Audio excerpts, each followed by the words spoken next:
तिथि सेवा करो, भूखे टूटे के साधु संत महात्मा, बीमार पशु पक्षी कोई भी हो उसकी सेवा की भावना रखो। उसमें भी ये नहीं देखना है कि हमारा दशांश खत्म हो गया अब तो अब हम क्या खर्चा करें। नहीं, हम 2-4 दिन भले भूखे रह जाएं, लेकिन आज ये बीमार आदमी है, इसको हम दवाई दिलाते हैं, आज इसकी हम सेवा करते हैं। सेवा करने की भावना रखो, दान देने की भावना मत रखो। सेवा करने के लिए हमारे पास जो कुछ तन मन धन है, अगर जरूरत पड़ी हम दूसरों की सेवा में तन से भी लगेंगे, मन से भी लगेंगे और धन से भी लगेंगे। हमारी भावना तो ये है कि तुदीयम वस्तु गोविंदम तुभ्यमेव समर्पये। हे भगवान, आपकी दी हुई वस्तु हमारे पास है, जब जरूरत जहाँ जैसे पड़े हमें प्रेरित कर देना, हम सेवा कर देंगे। हम दान देने लायक नहीं हैं, क्योंकि दान अपनी वस्तु का दिया जाता है, वो वस्तु भगवान की है तो हम क्या दान दें। भगवान की वस्तु जहाँ जरूरत पड़ेगी वहाँ लगा देंगे। वैसे शास्त्रीय नियम में बताया गया है कि 100 में 10 रुपये धर्म के लिए निकाल देने चाहिए। दशांश कहते हैं, 100 में 10 रुपये धर्म के लिए निकाल देना चाहिए कि भाई अगर हमारे पास 100 रुपये हैं तो 10 रुपये रखें, किसी धर्म कार्य में जब अवसर आएगा तो हम इसे लगा देंगे। ऐसा शास्त्रीय। पर हम कह रहे हैं कि अगर हमें ज़रूरत है उसको 100 रुपया की दवा दिलाने की, हमने 10 रुपया निकाल के तो हम 90 और लगा देते हैं। भैया तुम्हारी दवा 100 की है, तुम जाओ और खाओ और स्वस्थ रहो। ऐसे भावना से करना चाहिए। अगर दान वाले सिस्टम पे तो फिर अब उसको 90 कहाँ से चलो, तो हम 90 का घाटा सह लेंगे, हम तुम्हें पूरे 100 दे देंगे। आज तुम्हें बीमार हो, आज तुम्हें आवश्यकता है तो हम तुम्हारी सहायता करते हैं। ऐसी भावना रखनी चाहिए। वैसे शास्त्रीय नियम दशांश निकालने का है कि 100 में 10 रुपया निकाल के रख दे। कभी तीर्थ यात्रा, कभी साधु सेवा, कभी गौ सेवा, कभी बीमार सेवा, उनमें लगा दे। ऐसा इसलिए देने की बात छोड़ो, अपने परिवार का बढ़िया पोषण करो, लड़का बच्चा को बढ़िया पढ़ाओ लिखाओ और जरूरतमंद की सेवा कर दो। कभी कोई भूखा टूटा प्यासा बीमार ऐसा जरूरतमंद दिखाई दे तो उसे अपना भी वस्त्र दे दे, कोई बात। अरे हम साल ओढ़े, कोई काँप रहा है तो हम तो घर में जाके दूसरी व्यवस्था कर देंगे, उसको उठा देते हैं। ये है सच्ची सेवा। कोई भूखा है, हम अपने हिस्से का भोजन उसको दे देते हैं, ये सच्ची सेवा है। आयुष जी भोपाल से, प्रियंका जी गुजरात से। महाराज जी, आप दोनों का सेम प्रश्न है। आप कहना चाह रहे हैं कि आप अपने अंदर के सूक्ष्म अहंकार को कैसे पहचानें और मिटाएं। जब किसी दूसरे पे दोष दर्शन होने लगे तो समझना चाहिए हम में अहंकार बढ़ रहा है। जब हम किसी के दोष देखें तो अपने में गुणाभिमान होता है, तभी दूसरे में दोष दिखाई देते हैं। और इस अहंकार का नाश गुरुदेव के चरणों का आश्रय, संतों के पावन चरित्र पढ़ने से और भगवान नाम जप करने से ये अपने आप नष्ट हो जाएगा। गुरुदेव के चरणों का दृढ़ आश्रय हो, भक्तों के चरित्रों का गायन श्रवण हो और खूब नाम जप हो तो यह अहंकार मिटिया मेट हो जाता है। भक्त चरित्र सुनने से लगता है मेरे में क्या भक्ति है, इनमें जो महान भक्ति रही, ये जो भजन किए उसमें मेरा भजन कितना, तो अहंकार नष्ट होता है। जब गुरुदेव के चरणों का आश्रय लेते हैं तो ये होता है कि मेरे से जो साधना बन रही हो तो गुरु कृपा से बन रही है, और नाम जप करने से हृदय पवित्र होता है। तीनों से अहंकार नष्ट हो जाता है। गुरु चरणों का आश्रय, भक्त के पावन चरित्रों का पठन श्रवण और गुरु चरणों का आश्रय से बहुत जल्दी लाभ मिलता है। जो गुरु चरणों के आश्रय में नहीं है तो अहंकार तो पोसता ही रहता है, फिर वो बढ़ता रहता है। और नाम जप बहुत जल्दी हृदय को पवित्र करता है। 3 साधन है अहंकार नष्ट करने के लिए। इनको चाहे अपने अहंकार का नाश करना, ये 3 साधन स्वीकार कर ले। गुरु चरणों का आश्रय, भक्त चरित्र और नाम जप। आशु सिंह जी हनुमानगढ़ से। राधे राधे महाराज जी। महाराज जी, जब नाम जप सिमरन करते हैं तो शरीर ही नाम जप करता है, मन कभी भूतकाल में चला जाता है, कभी भविष्य में चला जाता है, पर महाराज जी इधर उधर घूमता रहता है। ये इसको कैसे एक जगह हाजिर करते रहो? लग जाएगा। अभ्यास योग युक्तेन चेतसा नान्यगामिना। अभ्यास बनाओ, जहाँ जहाँ मन भाग के जाए उसे नाम जप में लगाओ, बार बार लगाओ। दीर्घ काल निरंतर सत्कार सेवितो दृढ़ भूमि। दीर्घ काल तक यदि ऐसा अभ्यास करोगे आदर पूर्वक तो दृढ़ हो जाएगा, मन लगने लगेगा। आप चिंता मत करो, ना मन लगने पर भी जो जबान से नाम लिया जाता है वही निष्पाप कर देता है। ये आप जी ने जो कहा था ना, लिख कर नाम जो करो, हाँ। उससे फर्क पड़ने लगा है। हाँ, धीरे धीरे आ जाएगा, धीरे धीरे आ जाएगा। अभ्यास योग युक्तेन चेतसा नान्यगामिना। अभ्यास करते करते मन फिर स्वयं पकड़ लेता है भजन को। अब जैसे आप बिल्कुल ये नहीं कह सकते कि मन नहीं पकड़ा, कुछ मिनट तो पकड़ लिया है ना। अब अगर ना करो तो मन को बेचैनी होगी। उसने पकड़ लिया, धीरे धीरे और पकड़ाओ, 1 मिनट और पकड़ा है, 1 मिनट और, उसको धीरे धीरे धीरे अभ्यास में ले आओ तो 24 घंटे पकड़ लेगा। उसको अभ्यास में लाने की जरूरत है। नीरज गोयनका जी। राधे राधे श्री हरिवंश। राधे राधे महाराज जी। महाराज जी, मेरी रुचि श्री कृष्ण नाम में ज्यादा है, लेकिन मैं कोशिश कर रहा हूँ एक नाम पर मन नहीं टिका पा रहा। कभी कृष्ण नाम जपता हूँ, कभी गोविंद, कभी नारायण, कभी राधा कृष्ण, कभी राधा गोविंद। महाराज जी, मन भटकता रहता है, कोई एक नाम में कोई बात नहीं, तो कोई अच्छा बात नहीं, बहुत अच्छी दवा है। हमें इसे पहले संसार के चिंतन से हटाना। खास बात पकड़ो, हमारा मन करा गोविंद गोविंद गोविंद, कृष्ण कृष्ण कृष्ण, राधा राधा राधा, तो हमें संसार का चिंतन छुटाना खास बात है। आगे चल के हम एकाग्र हो जाएंगे, आगे चल करके कोई एक नाम अपने आप अधिकार प्राप्त कर लेगा। लेकिन अभी ऐसे जपो जैसे जप रहे। जब जहां मन लगे, जब मन कहे राम राम तो राम राम कहो, मन कहे कृष्ण कृष्ण कृष्ण कृष्ण कहो। पहले संसार का चिंतन छूटे, फिर वो बात एक आ जाती है एकाग्रता की प्रियता की एक नाम प्रिय हो गया, फिर उसी में हमारा मन लग गया। अभी तो ऐसे ही चलो जैसे चल रहे हो, खूब संसार का चिंतन छूटे, नाम भगवान का चले, ऐसा प्रयास करते रहो। महाराज जी, आप तो राधा जी की सहचरी हैं, आपको राधा जी का प्रिय नाम पता है, तो वो मुझे बताइए ताकि मैं एक निष्ठा से जप। गोविंद नाम, ठीक है। हाँ, तो स्वयं श्री जी जपते, तो ऐसे आमे नित्य प्रणयनि विदग्धे रस निधौ लालजू जपते हैं, तो श्यामेति सुंदर वरेति मनोहरेति कंदर्प कोटि ललितेति सुनागरेति। तुम कृष्ण कहो, गोविंद कहो, लाडली जी को बहुत अच्छा लगेगा। ठीक है, आप खूब नाम जप। जगजीत सिंह जी, हनुमानगढ़ से। राधे राधे महाराज जी। महाराज जी, वैराग्य क्या है? दुनियादारी से दूर होना या स्वयं से अंतर्गत प्रेम प्रसार होना? त्याग, वैराग्य, उपरति, ये 3 शब्द शास्त्रों में आते हैं। त्याग कहते हैं भोगों की इच्छा भोगने की है, पर शास्त्र विरुद्ध है, हम नहीं भोगेंगे।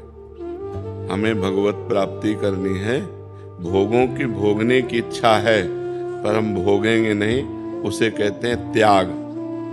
और भोग सामग्री पास है पर भोगने की इच्छा नहीं है, उसे कहते हैं वैराग्य। और भोग सामग्री है ऐसा बोध भी नहीं रह गया है, उसे कहते हैं उपरति। वैराग्य का तात्पर्य होता है भोगने की इच्छा ना रहना, राग रहित हो जाना। हमारा किसी भी वस्तु, व्यक्ति, स्थान से राग ही नहीं रह गया है। अपनापन केवल एकमात्र परमात्मा से रह गया है। कोई भोग भोगने की इच्छा नहीं। भोग की इच्छा का निरंतर के लिए त्याग हो जाना, उसे वैराग्य कहते हैं। किसका प्रश्न था? हाँ, भोगों की इच्छा का त्याग हो जाना वैराग्य कहते हैं। और भगवान से अनन्य प्रेम, वाहेगुरु से अनन्य प्रेम हो जाना, यही जीवन का वैराग्य का फल है। अगर वैराग्य केवल है और ब्रह्म बोध नहीं है या भगवत प्रेम नहीं है, तो वैराग्य किस काम का? वैराग्य की पूर्णता प्रेम या भगवत प्राप्ति में है, या तत्वबोध हो जाए तो उससे वैराग्य की केवल वैराग्य हमें भगवत प्राप्ति नहीं करा सकता। वैराग्य सहायक है, लेकिन हमें तत्वबोध होना चाहिए या भगवत प्रेम होना चाहिए। 2 में अगर एक नहीं है तो अभी पूर्णता नहीं है। वैराग्य कोई खास वस्तु नहीं है, खास वस्तु अनुराग है। मिले न रघुपति बिनु अनुरागा, किए कोटि जप जोग विरागा। चाहे जितना योग हो, चाहे जितना वैराग्य हो, लेकिन भगवान से प्रेम नहीं तो वो योग किस काम का? जोग कुजोग ज्ञान अज्ञानु, जहाँ नहीं राम प्रेम परधानु। भगवान से प्रेम नहीं तो योग किस काम?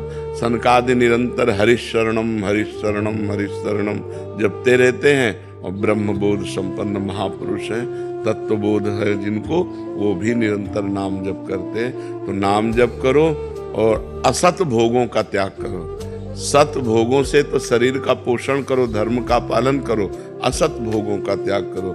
जिसे शास्त्र निषेध करता है, जो पाप कर्म है उनका त्याग कर दो, तो आगे बढ़ते चले जाओगे। राधे राधे महाराज जी। महाराज जी, इनका प्रश्न ऐसा है, इसमें पूछना चाह रहे हैं कि मतलब एक तो हम चीज का त्याग कर देते हैं, एक है कि इच्छाएं हैं, कामनाएं हैं, बट उसको स्वीकार कर लिया तो उसके परिणाम में फिर विचलित नहीं होंगे, ऐसा मतलब कोई एक ऐसे एक है कि नहीं खाना मेरे को, रसगुल्ला नहीं खाना, तो एक है कि रसगुल्ला खाऊंगा, फिर रसगुल्ला खाना नहीं खाना ये हमारे मन की बात नहीं चलेगी। शास्त्र क्या कहता है? तस्मात् शास्त्रम प्रमाणम ते कार्याकार्यो व्यवस्थितो। अगर शास्त्र कहता है, जैसे काम भोग है, अपनी पत्नी के साथ काम भोग किया हुआ वो धर्म में है, लेकिन दूसरे की पत्नी के साथ किया हुआ पाप में है। जो पापी पुरुष ये सोचता है कोई शोक नहीं, कोई चिंता नहीं, कोई प्रायश्चित नहीं, तो पापी पुरुष है, अंतःकरण मलिन और नीच है, दुर्गति को प्राप्त होगा। ऐसा थोड़ी कि तुम्हारे सोचने से हो जाएगा, तुम्हारे सोचने से नहीं होगा। शास्त्र प्रमाणित विषय होना चाहिए। ये नहीं कि एक है कि विषयों की लालसा है और उसको दबा रहा है, और एक है कि विषयों की लालसा है वो भोग रहा है, कोई प्रायश्चित नहीं, कोई पश्चाताप नहीं, तो घोर पापी पुरुष का लक्षण है। ये तो घोर पापी पुरुष का लक्षण है। ये कोई पुण्यात्मा या सतमार्ग वाले का लक्षण थोड़ी। सतमार्ग वाले से तो जरा सा धर्म विरुद्ध होगा तो हृदय जलने लगेगा, त्राहिमाम बोलेगा, वो पश्चाताप करेगा, अनुष्ठान करेगा जिससे उसका पाप नष्ट हो। ये तो जैसे आतंक है कि हजारों को मार दिया, उनको कोई पश्चाताप नहीं और जाके पार्टी मनाते हैं। ऐसे विषयी भोगी पापी पुरुष हैं, गलत आचरण करते हैं और खूब खुशी होते हैं कि आज तो हमने ऐसा किया। ये पापी पुरुष का लक्षण है, ये पुण्यात्मा महात्मा या सतमार्ग का लक्षण नहीं। सतमार्ग वाला है कि जो धर्म विरुद्ध आचरण भूल ही न दे कुमार्ग पाऊं, भूल करके भी हम असत आचरण नहीं करेंगे। अगर असत आचरण बन गया तो भारी जलन, भारी पश्चाताप और उपाय पूछेंगे कि उस पाप का प्रायश्चित क्या होना चाहिए जो हमसे हो गया। यह है सतमार्ग में चलने वालों का, ऐसा नहीं है। तो पापी पुरुष का लक्षण है। क्यों? मनमानी आचरण करके फिर तो क्या कि गोली मार रहे हैं, लूट रहे हैं, व्यभिचार कर रहे हैं, मौज से शराब पी रहे हैं, मस्ती से घूम रहे हैं, उनको कोई प्रायश्चित है क्या? ये तो पापी पुरुष का लक्षण है। ऐसी गंदी बात मन में मत लाओ। अभी नए बच्चे हो, फिर गंदे आचरणों में बहते चले जाओगे। हरिपद दास जी बरसाना से। महाराज जी राधे राधे। श्री हरिवंश। महाराज जी, आप कह रहे हैं कि एकांतिक वार्तालाप में एक बार आपके प्रकट शरीर का नाम तो जानते हैं और आंतरिक शरीर का नाम भी जानने को मिला। महाराज जी, हम जानना चाहते हैं कि उस स्वरूप का परिधान एवं परिचर्या क्या है महाराज? कितने रुपया बैंक में जमा है, कितने जेब में है, ये पोस्टर लगाया जाता है क्या? ये पोस्टर लगाया जाता है क्या?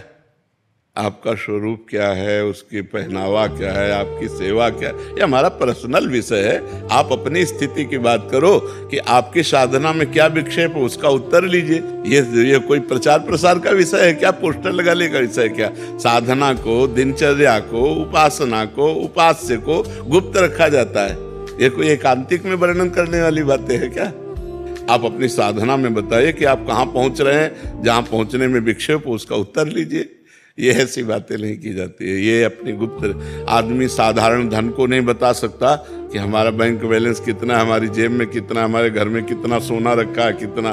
फिर ये परमार्थ की बात कैसे हो? वो तो गुप्त रखी जाती है, ये कभी वर्णन थोड़ी की जाती है। जो कर दे तो खत्म, ये भी बात है। अगर भावावेश में आके अपनी प्रधानता रखने के लिए कर दे तो वहीं से स्टॉप हो जाएगा। प्रिया प्रीतम के प्रेम रस की बातें यदि रख सको तो अपने मन में गुप्त रखो। इसे कभी वो तो महाराज जी ने प्रश्न किया तो नहीं, तुम प्रिया प्रीतम की बात ही नहीं करते। पूरे एकांतिक में सुनना, गौर से सुनना, भगवान शब्द का प्रयोग करते हैं। कभी प्रियाजू, प्रिय लालजू और अपनी प्यार, ये हमारा गुप्त विषय है। हाँ, कोई पर्सनल ऐसा आया, ऐसा कोई प्रश्न किया, जैसे महाराज जी बरसाना से आए तो प्रेम रस धाम से आए, तो चलो थोड़ी चर्चा हो गई। अपने स्वरूप के वर्णन की ये सब बातें थोड़ी स्वरूप का थोड़ी वर्णन हो सकता है। वो तो स्वाद का विषय है। रसगुल्ला आपको खवाया, कैसा लगा? बोले मीठा। कैसा मीठा लगा? बोले बहुत मीठा। नहीं, कैसा बहुत मीठा? बोले खा के देख लो। तो तुम भी उसी मार्ग में चल रहे हो, तो आओ उसी रंग में आओ, खुद अनुभव गम में भजे जय संता। वो अनुभव गम में विषय उसको थोड़े से। अभिषेक नागर जी मध्य प्रदेश। राधे राधे। राधे राधे महाराज जी। महाराज जी, जोई जोई सगुन जानकी ही होई, असगुन भयउ रावण ही सोई। महाराज जी आप कह रहे हैं कि लंका में माता सीता जी को अनुभव हो रहा था, मतलब सगुन, और इनको असगुन हो रहा था। महाराज जी कह रहे हैं कि ये अशगुन और शगुन अपनी अंतर चेतना का भावनात्मक या पवित्रता की या धर्मनिष्ठा का, या बाहरी जैसे कोई बिल्ली रास्ता काट गई या छींक आ गई, इससे अपशगुन। इन से बिल्ली रास्ता काट जाए चाहे बिलाउटा रास्ता काट जाए, इससे कोई फर्क नहीं पड़ता। वहां एक भागवतिक संकेत है कि जब स्त्री शरीर का बाम अंग फड़कने लगता है तो कुछ शुभ होने वाला है, और जब पुरुष का बाम अंग फड़कता है तो कुछ अशुभ होने वाला है, ऐसा संकेत होते हैं। तो बाम अंग फड़कने लगे जानकी जी के, तो उनको शुभ शकुन होने लगा कि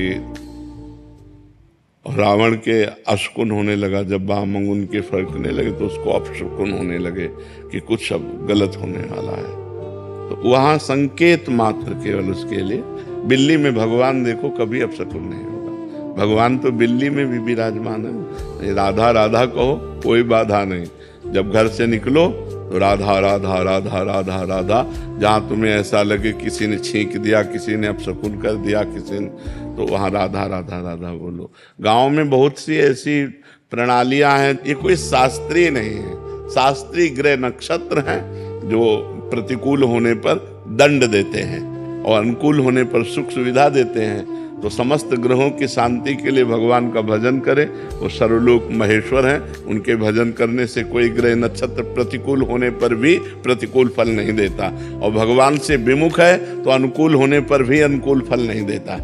जो भगवान शंकर सहस विष्णु अज तो ही सकहि न राखि राम कर द्रोही। तो हमें विचार करना चाहिए, और ये छींक और ये सब इन बातों पर ध्यान नहीं देना चाहिए कि बिल्ली रास्ता काट गई। बिल्ली में भी भगवान है, भगवान रास्ता काट गए, क्या फर्क पड़ता है? कुछ नहीं होता। नाम चल रहा है ना, सब मंगल होगा। और नाम नहीं चल रहा, चाहे जितने शकुन हो, अमंगल ही है। का हनुमंत विपत्ति प्रभु सोई, जब तो सुमिरन। बस खास बात यही पकड़ो, बिल्ली काटना विपत्ति नहीं है, भजन छूट जाना विपत्ति है। कहे हनुमंत विपत्ति प्रभु सोई, जब तो सुमिरन भजन होई। शास्त्रीय वार्ता को स्वीकार करना चाहिए। ग्रामीण वार्ता तो बहुत ही विचित्र, बहुत ही खाली बाल्टी देख लिए, अब वो पानी लेने जा रहा कुआं में, हम घर से निकले, इसने खाली बाल्टी दिखा दिया, अब शकुन हो गया। अब गाली और लाद, अब शकुन बाद में होता, लाद जूता उसी समय शुरू हो गया। गाँव की बातें तो गाँव, ग्रामीण बहुत ही विचित्र बातें। गाँव की बातों में तो शास्त्रीय बात माननी चाहिए। राधा केसरी जी बरेली से। राधे राधे महाराज जी। गुरुदेव भगवान, हम रोज नियम से एकांतिक वार्तालाप सुनते हैं, तो देखता हूँ कि आपको बहुत प्यार करने वाले प्रिय भक्त हैं, उनके प्यार के आगे मेरा प्यार तो कुछ भी नहीं है, और अपने आप को बहुत छोटा महसूस करता हूँ। गुरुदेव भगवान, इन सब भक्तों को देखकर हृदय में बहुत जलन सी होती है, ये जलन कैसे खत्म होगी महाराज जी? भक्ति का तो ये स्वरूप है कि अपने इष्ट को जब कोई प्यार करता है तो हम उसकी चरण रज माथे पे लगाते हैं। हमें ईर्ष्या नहीं होती, हमें जलन नहीं होता। जो हरिवंश को नाम सुनावे, तन मन प्राण तासु बलिहारी। जो हरिवंश उपासक सेवै, सदा सेवूं ताके चरण विचारी।